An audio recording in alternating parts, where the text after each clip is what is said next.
inadmissível! É inadmissível! Um time com o orçamento do Flamengo, um time do tamanho do Flamengo, perder no Maracanã para um time que nunca, o Central Córdoba, nunca disputou uma Libertadores. Dentro da área, cruzamento na boca do gol, desvio de cabeça, é gol do Central Córdoba. Inacreditável, um gol de cabeça. Não é possível, cara. Não é possível. Perde em casa, no Maracanã. Maracanazo. É inacreditável, cara. Eu não tenho que ser baba-ovo de Felipe Luiz. O que José Boto e Felipe Luiz fizeram hoje com a torcida do Flamengo é sacanagem. Galera, Flamengo ontem tropeçou no Maracanã, perdeu para o Central Córdoba 2-1. Preparei aqui um vídeo bem legal para vocês com reações dos flamenguistas. Flamenguistas perderam a linha com a derrota de ontem, ficaram revoltados. Vamos dar uma olhada aqui nas melhores reações dos flamenguistas, já deixar os créditos na descrição. E eu coloquei também um trecho aí do pessoal analisando a vitória do Verdão ontem contra o Cerro. Deixa o like para fortalecer, mas agora bora pro vídeo. Hoje, primeiro ali um pênalti, uma bobeira do Léo Pereira, colocou a mão na bola, aquela coisa toda, um acidente. 1-0 para os caras. Depois um lance de falta, uma desconcentração. Todo mundo desconcentrado. A zaga desconcentrada, o Rossi desconcentrado, porque a bola foi em cima dele, e ele não conseguiu fazer a defesa, e os caras fizeram 2-0. Era óbvio que no segundo tempo os caras iam fazer cera, iam cair, iam espernear, não ia deixar o jogo acontecer. Gente, é inadmissível, um time com o orçamento do Flamengo, um time do tamanho do Flamengo, perder no Maracanã para um time que nunca, o Central Córdoba, nunca disputou uma Libertadores. O Central Córdoba nunca disputou uma Conmebol. É a primeira vez dos caras. Esse jogo de hoje foi o primeiro jogo fora dos caras, pô. O primeiro jogo fora dos caras. Mas sabe qual é o problema? Ah, não, mas a prioridade é o Campeonato Brasileiro, é isso, é aquilo. Igual o Renato Gaúcho em 2021, você lembra? Ah, não dá pra ganhar os 3, não ganhou nada. Não dá pra ganhar, não ganhou nada. Tem que tomar cuidado, não pode errar. Libertadores, em casa, você não pode errar, pô. Libertadores, em casa, você não pode errar. Agora, lá no Equador, tá rolando Deportivo Táchira e LDU. Se o LDU ganhar do Deportivo Táchira, o Flamengo está inclusive fora da zona de classificação. E o próximo jogo do Flamengo é contra a LDU lá. O próximo jogo é contra a LDU lá. Os 9 pontos dentro de casa, a gente não poderia perder. Esses 9 pontos, esses 3 jogos dentro de casa, a gente não poderia perder nenhum. Nenhum, sabe por quê? Porque vale para depois, na próxima fase, você terminar no primeiro lugar, terminar com a pontuação. Heredia, é gol do Central Córdoba. Bateu com muita categoria no cantinho, o Rossi foi para um lado, a bola foi para o outro. Realmente ficou difícil para pegar. O Central Córdoba faz 1-0, é início de jogo. Tem muita coisa pela frente, a nação já empurrando o time do Flamengo para o campo de ataque, Bocage. E é falta para a equipe do Central Córdoba. Lá vem falta para dentro da área, cruzamento na boca do gol, desvio de cabeça, é gol do Central Córdoba. Inacreditável, um gol de cabeça no final do primeiro tempo para o Central Córdoba, numa jogada muito bem combinada. Gouffré mandando a bola para dentro da área e o jogador entrou como um raio. A defesa do Flamengo nem viu. O Central Córdoba faz 2-0 no Maracanã. Isso aqui não pode brincar não, gente. Isso aqui não pode brincar não. O João Guilherme fala, a Libertadores é traiçoeira. Você não pode brincar, não. Tá o jogo acabando aqui, independente. O Flamengo pode empatar, o mais provável agora perder, mas a gente acredita sempre até o final. Mas era um jogo para ganhar em casa. E aí acontece isso. Por quê? Começa com o time poupando. Você primeiro começa com os caras que você vai... Que você sabe que você... Ó! Ai, na trave, cara! Na trave, meu irmão, não é possível. Eu ainda acreditava nesse empate. Não é possível, velho. Não é possível. Cara, O Bruno Henrique perdeu esse gol de cabeça agora. Foi tentar tirar do goleiro. Bola na trave. Mas essa questão de ficar priorizar brasileiro e começar poupando num jogo de Libertadores contra o time argentino do grupo, o único time argentino do grupo. Não é possível, cara. Não é possível. Perde em casa, no Maracanã. Maracanazo. É inacreditável, cara. É inacreditável. Só vou dizer uma coisa. A prioridade é o brasileiro, né? Quem é que definiu isso, que prioridade é brasileiro? Na moral, eu queria entender. Prioridade é o brasileiro. Pô, é Libertadores, cara. Ah, agora não pode também mais contestar nada. A prioridade tem que ser Libertadores. Sempre. Sempre. Libertadores, Brasileiro e Copa do Brasil. Não sei da onde tiraram que a prioridade é o brasileiro. Aí, ó. Essa água aí. Resultado desastroso para o Flamengo em sua estreia no Maracanã na atual Libertadores. Perder para o Central Córdoba, um time que está jogando pela primeira vez a Libertadores, foi realmente um desastre total. Uma noite de vergonha no Maracanã. Uma noite onde tem que se criticar Felipe Luiz e José Boto. Porque eu elogio o Felipe Luiz, eu sou fã do Felipe Luiz, mas eu não tenho rabo preso com o Felipe Luiz. Eu não tenho que ser baba-ovo de Felipe Luiz. O que José Boto e Felipe Luiz fizeram hoje com a torcida do Flamengo é sacanagem. É sacanagem. Tem que respeitar o torcedor do Flamengo.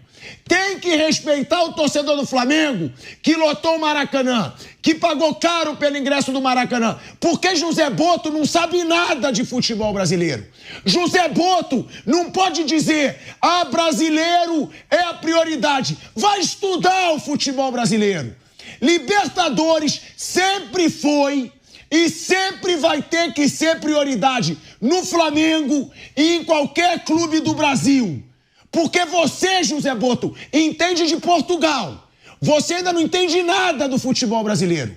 Você acabou de chegar no Flamengo e agora quer dizer que um português vai decidir o que é prioridade ou não para o gigante do futebol brasileiro. E o Felipe Luiz tem culpa por concordar com essa palhaçada. Não pode, no primeiro jogo do Flamengo, dentro do Maracanã, na Libertadores, escalar o time sem 2 dos seus principais jogadores. Sem 3, na verdade. Porque o Pulgar hoje também é um dos principais jogadores do time. Entrou com o narizinho em pé. Entrou com o rei na barriga. Então, o mesmo pilhado que elogia tanto o Felipe Luiz, que diz e continua dizendo que ele pode ser o grande treinador do futebol brasileiro, hoje tem que criticar. Isso é sacanagem com o torcedor. Entrar em campo sem o Wesley, sem Gerson e sem Pulgar, desmerecendo o Central Córdoba, mereceu se lascar. Porque Libertadores não combina com o rei na barriga. Libertadores não combina com o narizinho em pé. Libertadores ganha o time que tem raça, o time que respeita a competição. E hoje o Flamengo não respeitou o que é Libertadores. Hoje o Felipe Luiz não respeitou o que é Libertadores. Hoje o José Boto não respeitou o que é Libertadores. E eu já dizia, se tiver palhaçada de poupar em Libertadores por dizer que o brasileiro é prioridade, eu vou criticar. O Flamengo hoje, ele pode se tornar, ao lado do Palmeiras e ao lado do São Paulo, os únicos 3 que podem se tornar tetracampeões de Libertadores. Pode ser o maior campeão da história da Libertadores no futebol brasileiro. E essa palhaçada que o Flamengo apresenta no Maracanã... O Cerro Porteño, com alguma facilidade, é o Palmeiras. Hoje não foi bem assim. Foi pelo placar mínimo, Donan, 1-0. E... com certeza absoluta, hoje à noite e amanhã nos programas esportivos de debate, o gesto do Richard Rios, pedindo silêncio à torcida depois de marcar esse único gol do jogo, será muito mais discutido do que o futebol que o Palmeiras jogou ou não jogou. Aconteceu mais alguma coisa que mereça um destaque maior hoje à noite no Allianz Parque, além do pedido de silêncio do Rios da torcida? Eu tenho um destaque. É o melhor jogo do Felipe Anderson com a camisa do Palmeiras. Ele entra no jogo, né, o Veiga uma luxação no ombro, e ele entra justamente do lado direito, que é o lado que ele fica mais confortável, né? Porque o Felipe Anderson, desde que ele chegou ao Palmeiras, ele já atuou por dentro, pelo lado esquerdo, né? Ele vai quebrando o galho ali. O próprio Abel Ferreira, né, falou sobre isso hoje. Lá, ó. O Rios. Do Richard Rios. Depois, para quem não sabe, para quem não estava ligado no linha de passe, ele pediu desculpas para a torcida mais de uma vez. Foi em tudo quanto é canto do Allianz Parque pedir desculpa para a torcida. Mas é uma volta olímpica. Já gravou vídeo em rede social, tudo. Já deu a camisa para a torcida uniformizada. Eu vou te falar. Para tentar limpar um pouco a barra. Mas eu acho que a partir do momento que ele reconhece o erro e pede desculpa, para mim acabou a polêmica. Na minha visão. Ele ali estava de cabeça quente, respeitou. Acho que é um desrespeito que ele fez, não deveria ter feito. Com certeza tomou uma bronca daquelas, né, no vestiário, e ele reconheceu o erro e pediu desculpas. Então, para mim, a polêmica já foi superada por conta disso. Da polêmica do Rios, né, dessa sequência de fatos aí, dois detalhes. Primeiro, ele pode estar sofrendo crítica injusta, o torcedor pode exagerar, pode ter opinião sobre o atleta que não é a mais apropriada, mas nunca essa resposta é a melhor que ele pode dar. Nunca. Mesmo que ele esteja coberto de razão sobre a injustiça das críticas. Concordo. Todas as vezes que um atleta mandar a sua torcida, a sua própria torcida, que é o que de mais valioso o clube tem, se calar, ele vai perder a razão ali. Menos mal que ele se ligou nisso ou foi ligado por alguém. Menos mal que foi no primeiro tempo. Que deu tempo de ter um intervalo para alguém puxar a orelha dele e ele, no segundo tempo, pedir desculpas. Agora, o que me chama a atenção é como o Palmeiras, como departamento de futebol, como time, tem ficado descontente com o comportamento da sua torcida, tem respondido a isso e, posteriormente, se desculpado. O Abel já ficou descontente com o comportamento da torcida. E 3 ou 4 jogadores já tiveram cenas parecidas. Sim. Reações parecidas no Allianz. Foi o Caio Paulista, não foi? Recentemente? Não, o Breno Lopes.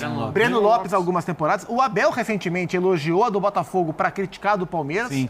E aí, a coletiva pegou muito mal, depois ele soltou uma nota se desculpando. Sim. Agora, o Rios, também descontente com parte da torcida, respondeu à sua maneira equivocada, depois se desculpou. Então, chama atenção como comissão técnica e jogadores do Palmeiras têm ficado pior público do Palmeiras em jogos de Libertadores no Allianz Parque. Eu me lembro do Luiz Adriano também. Também. Acho que alguns outros, infelizmente, e por algum motivo que eu acho que pode ser entendido com um pouco mais de profundidade, isso tem acontecido com os jogadores do Palmeiras, com o Abel, que às vezes vai meio ao limite de criticar o torcedor, mas não se indispõe. E quando aconteceu com os jogadores, a postura do Abel depois do jogo foi conciliadora, dizendo esse tipo de coisa acontece, o jogador está tentando tomar as melhores decisões num ambiente de muita pressão, esse jogador tem sido muito criticado. Em relação ao Rios, eu acho que é a mesma coisa que ele vai dizer. Agora, isso aí, você querer entender por que isso tem acontecido no Palmeiras nos últimos anos, e é curioso, paradoxal, a gente está vendo a era das maiores glórias de um clube absolutamente glorioso. Então, tem alguma coisa acontecendo com a insatisfação do torcedor. Isso foi na saída, André, saída do primeiro tempo pro vestiário. Rios presta atenção, muito respeito com a torcida do Verdão. E a cada toque dele na bola, ele era vaiado pelo estádio inteiro. E o que aconteceu? Ele ficou em campo até metade do segundo tempo. E jogou bem. Sim. Então ele tem um grande mérito, além de pedir desculpas. E eu concordo com o Donan, pediu desculpa, em tese tem que acabar a conversa. Não sei se vai acabar, porque o torcedor também olha a questão de um outro jeito. Ele já teve que bloquear comentário em rede social. Claro que ele é criticado pelos erros. Ficar em campo e jogar bem e não se abater com essa situação também é um mérito. É o seguinte, o Rios, ele faz o gol contra o Sporting Cristal, o gol da vitória, né? Sim. Nos instantes finais, e também tem uma comemoração muito tímida, muito contida. Praticamente não comemorou. Ele, apesar de ser volante, o segundo jogador em meio campo, ele faz bastante gol. Será que ele não pensou na possibilidade de marcar um gol hoje? Será que não foi premeditado esse esse pedido de silêncio para o torcedor? Talvez fosse algo Mas que daí, tivesse... pelo amor de Deus. Mas, enfim, eu também só entenderia como uma reação momentânea. De muito tempo. Só agora, premeditar um embate com a torcida não é uma coisa que nenhum jogador deve querer fazer. Agora, esse sentimento de desconexão, né, nessas relações, no público aquém do normal, diz muito sobre um Palmeiras que também não está conseguindo entregar desempenho, né? Se a gente olhar o 2025 do Palmeiras até aqui, você consegue, não conta nos dedos de uma mão, jogos bons do Palmeiras, aqueles jogos que você saiu, satisfeito. Nossa, hoje o Palmeiras jogou dentro do seu potencial. Então, uma coisa é a análise da era Abel, que é ultra vitoriosa e ele está na primeira prateleira da história do clube. Outra coisa é analisar, o trabalho deste ano está entregando? Ainda não. Então, eu acho justo cobrar dentro de um limite humano, normal, e esperar mais. Claro, não precisa ser dito que a vitória é importante, não precisa ser dito que ter 6 pontos num cenário em que tem time tropeçando aí, a gente falou agora da situação no Flamengo que pode se complicar, ter 6 pontos é ótimo e o Palmeiras deve ser o primeiro colocado no grupo. Mas a gente... Deve ser no geral, o Palmeiras sempre é. E hoje o Palmeiras não sofreu, o Palmeiras controlou o Cerro Porteño, mas não foi um Palmeiras envolvente, mas não teve sofrimento. E só sobre o que o Dornan falou do Felipe Anderson, de fato foi o melhor jogo dele, e o fato dele ter entrado aberto pela direita impactou em algo que há muito se cobrava, que o Abel tirasse o Estevão de lá. Então, assim, o Felipe aberto pela direita trouxe o Estevão quase que para o lugar do Veiga, jogando um pouco mais centralizado. E isso fez bem para o Estevão. Veiga, aliás, que saiu machucado no primeiro tempo, um problema no ombro. E fez bem para o Felipe. E fez bem para o Felipe Anderson. 10 minutos de jogo. E era por isso que o Felipe não conseguia jogar nunca do lado dele, porque tinha lá alguém que não vai sair, o Estevão não vai sair do time. Hoje, o Abel comportou os dois, mudando o lugar do Estevão e fez bem para a dupla. O Abel já deu uma declaração recente até, né, falando que ele até enxerga o Facundo Torres com a saída do Estevão para ser esse jogador do lado direito. Facundo Torres no Peñarol jogou bem ali pelo lado direito, né, Melés ele jogou pelo lado esquerdo, ele pode fazer os dois. Aliás, ele participa do gol, o Facundo Torres ali pelo lado esquerdo, depois de uma ótima enfiada de bola do Murilo. Só que eu acho que, pensando no pós-Estevão, o melhor pro lado direito do Palmeiras é o Felipe Anderson. Sim. Eu acho que tá muito cedo para se desistir. Eu sei que foi uma contratação de impacto, que gerou muita expectativa, mas hoje, no posicionamento mais adequado para ele, que ele ficou mais confortável, ele fez um jogo bom.